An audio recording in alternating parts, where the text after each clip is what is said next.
कितनी तेज बारिश हो रही है। अगर ऐसे ही बारिश होती रही तो मैं सब्जी बेचने कैसे जाऊंगी। आशा अपनी झोपड़ी के दरवाजे पर खड़ी होकर बारिश को देखकर ये सोच रही होती है। तभी उसकी 22 साल की बेटी शालिनी अंदर से आवाज लगाती है, माँ अंदर आ जाओ और पहले मुझे खाना डाल दो, उसके बाद बारिश रुक जाए तब चली जाना सब्जी बेचने। शालिनी की बात सुनकर आशा देवी अंदर आ जाती है और उसे खाना डाल कर देती है। कुछ देर बाद बारिश रुक जाती है तो आशा सब्जी का ठेला लेकर बाजार जाने लगती है। माँ अभी तो बारिश बंद हुई है, अब कहाँ जा रही हो? बेटी सब्जी बेचने जा रही हूँ, थोड़े पैसे कमाऊंगी तो राशन की टेंशन नहीं रहेगी और फिर तेरी शादी के लिए भी तो पैसे जोड़ने हैं ताकि तेरा रिश्ता अच्छे घर में कर सकूं।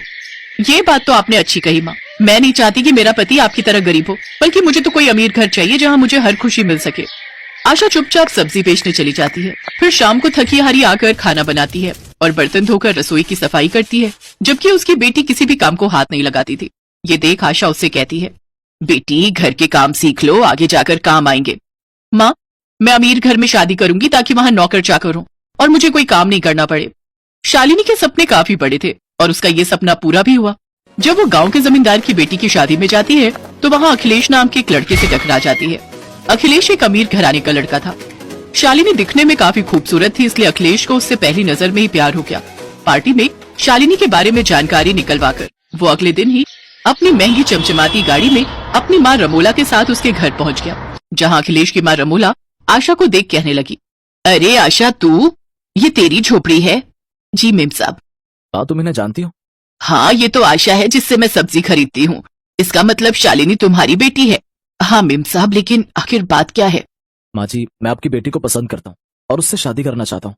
हाँ आशा, इसने जब से तुम्हारी बेटी को देखा है उससे शादी करने की जिद पकड़ कर बैठा है। वैसे मैं तो इस रिश्ते के खिलाफ थी क्योंकि मैं झोपड़ी में रहने वाली लड़की को अपनी बहू नहीं बनाना चाहती, लेकिन अपने इकलौते बेटे की जिद के आगे मुझे झुकना ही पड़ा। अमीर घर में अपने रिश्ते की बात सुनकर शालिनी बड़ी खुश होती है, लेकिन आशा उससे कहती है, माफ कीजिएगा मेम साहब, लेकिन आपके बेटे की उम्र थोड़ी ज्यादा लग रही है। माँ 8-10 साल बड़ी उम्र होने से कोई फर्क नहीं पड़ता, मुझे ये रिश्ता मंजूर है। बिल्कुल ठीक कहा बेटी। और आशा, जब हम इतने बड़े घराने के लोग तुम गरीबों से रिश्ता जोड़ने के लिए तैयार हैं, तो फिर तुम्हें भी कोई प्रॉब्लम नहीं होनी चाहिए। ठीक है, जैसा आप सबको ठीक लगे। आशा अपनी इकलौती बेटी की शादी अमीर घर में कर देती है। अमीर घर में आकर शालिनी अब अमीरों वाले तौर तरीके सीख लेती है। फिर दोनों हनीमून के लिए गोवा जाते हैं। उधर बेचारी आशा सब्जी का ठेला लगाकर अपना गुजर बसर कर रही थी। फिर कुछ दिन बाद शालिनी का शादी के बाद पहला बर्थडे होता है। अखिलेश एक बड़ी पार्टी ऑर्गेनाइज करता है जिसमें वो अपने दोस्तों को और क्लाइंट्स को भी बुलाता है। जन्मदिन में आशा भी अपनी बेटी को बधाई देने के लिए आती है। बेटी मैं तुम्हारे लिए ये गाजर का हलवा बनाकर लाई हूँ, जन्मदिन बहुत मुबारक हो। उन सबके सामने शर्मिंदा होकर शालिनी गुस्से में आकर कहती है, आप जो भी हो फिलहाल यहाँ से जाइए, लगता है बेचारी की मानसिक हालत ठीक नहीं है। मेरी तो केवल एक ही माँ है और वो मेरी सासू माँ रमोला है। आशा रोते हुए घर लौट आती है। मेरी बेटी अब इतनी अमीर हो गई कि अपनी गरीब माँ को भूल ही गई। छोटी सी थी जब उसके पिताजी उसे छोड़कर इस दुनिया से चले गए थे। तब से सब्जियां बेचकर उसे पाला पोसा और आज मेरी अमीर बेटी मुझे पहचानने से मना कर रही है। ये सब सोचकर आशा बड़ी उदास होती है, लेकिन फिर वो ये सब भुलाकर रोजमर्रा के कामों में लग जाती है और सब्जियां बेचकर अपना पेट पालती है। उधर अखिलेश कुछ दिनों के लिए मीटिंग के सिलसिले में शहर से बाहर चला जाता है। पीछे से रमोला सीढ़ियों से गिर जाती है और डॉक्टर उसे कंप्लीट बेड रेस्ट करने की सलाह देता है। देखिए इन्हें बेड रेस्ट की जरूरत है, अब से आपको ही इन्हीं की देखभाल करनी होगी और इन्हें बिस्तर से हिलने नहीं देना है। ये सुनकर शालिनी को बड़ा झटका लगता है क्योंकि उसकी कामवाली तो पहले ही छुट्टी पर गई हुई थी और अखिलेश भी बाहर था। छी, मुझसे तो इस बुढ़िया की देखभाल नहीं होगी, इसको नहलाना खिलाना डायपर बदलना, छी छी छी, ये सब मेरे बस के नहीं। इसलिए इन सबसे बचने के लिए वो अपनी सास को अकेला छोड़कर कुछ दिनों के लिए अपनी माँ के घर आ जाती है।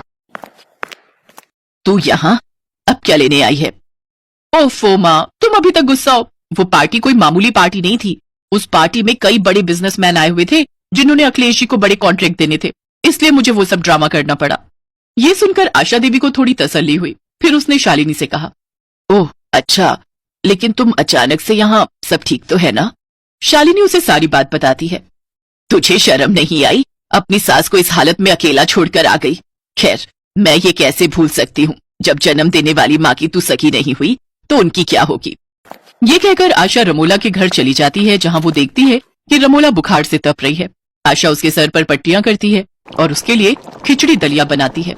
अब कुछ दिन तक वो उसके घर पर ही रुकती है और उसकी खूब देखभाल करती है। उसे स्पंज करना, उसके डायपर बदलना, सब काम वही करती है। हफ्ते भर के अंदर ही रमोला पूरी तरह से ठीक हो जाती है। आशा को अपनी सेवा करते देख रमोला भी बहुत खुश होती है। अब वो दोनों साथ में बातें करती, खाना खाती और अपना हर सुख दुख बांटती। अब दोनों सहेली की तरह रहती। एक रोज, आशा, तुमने जो मेरे लिए किया है ना, वो कोई नहीं कर सकता। मेरी बहू ने मुझे अकेला छोड़ दिया, लेकिन समधन होकर भी तुमने मेरी कितनी देखभाल की है। अब से तुम मेरी समधन नहीं बल्कि मेरी सहेली हो। फिर अखिलेश घर वापस आता है तो उसे सारी बात पता चल जाती है। उधर रमोला के ठीक होते ही शालिनी भी वापस आ जाती है, लेकिन अखिलेश शालिनी को खूब सुनाता है। निकल जा तू मेरे घर से, अब क्या करने आई है यहाँ? मेरी माँ को ऐसी हालत में छोड़कर तुम चली गई। मुझे तुम जैसी पत्नी की कोई जरूरत नहीं है। नहीं नहीं, मुझे ऐसी सजा मत दो, मुझे माफ कर दो। अब मुझे अपनी गलती का एहसास हो गया है। माँ जी, सासू माँ, आप भी मुझे माफ कर दो। शालिनी को अपनी गलती का एहसास हो जाता है और वो सबसे माफी मांगती है। फिर सब उसे माफ कर देते हैं। लेकिन इन कुछ दिनों में आशा रमोला की अच्छी सहेली बन जाती है और जब आशा अपने घर जाने लगती है तो रमोला उससे कहती है, आशा, अब तुम कहीं नहीं जाओगी, तुम अब यहीं हमारे साथ रहोगी।